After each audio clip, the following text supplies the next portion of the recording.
हरिओम.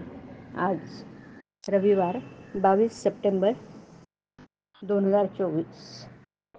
सद्गुरू ब्रह्मचैतन्य गोंदवलेकर महाराज आपल्याला सांगणार आहेत की भक्ती म्हणजे ईश्वराविषयी अत्यंत प्रेम. ऐकूया त्यांचे विचार. एखाद्या मोठ्या यंत्रामध्ये एक चक्र सुरू झालं की बाकीचे सर्व चक्र आपापल्या परी हळू किंवा जलद फिरू लागतात. त्याचप्रमाणे आपल्या मनाची एक शक्ती काम करू लागली की तिच्याबरोबर इतर सर्व शक्ती देखील हालचाल करू लागतात. मनाला आपल्या शक्तीने ताब्यात आणणं फार कठीण आहे. ते थोर माणसालाच जमण्यासारखं आहे. पारा समोर टाकला तर तो दिसतो, पण काठीने मारला तर तो मारला जात नाही.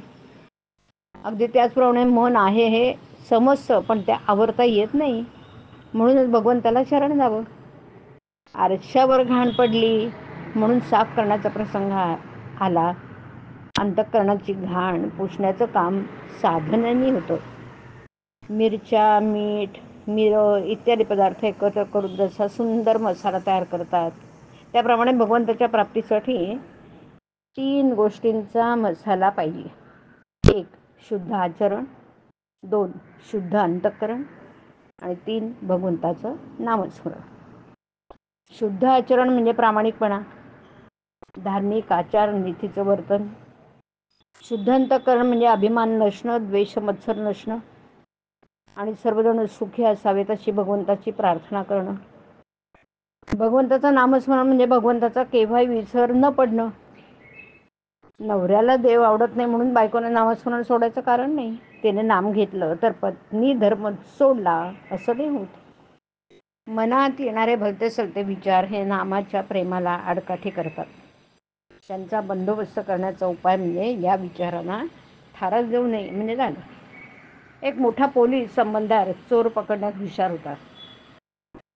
तो असं करी की चोर ज्या बाईच्या नादी असेल तिला फितूर करून घ्यायचा, म्हणजे चोर आपोआप नेमका सापडेल.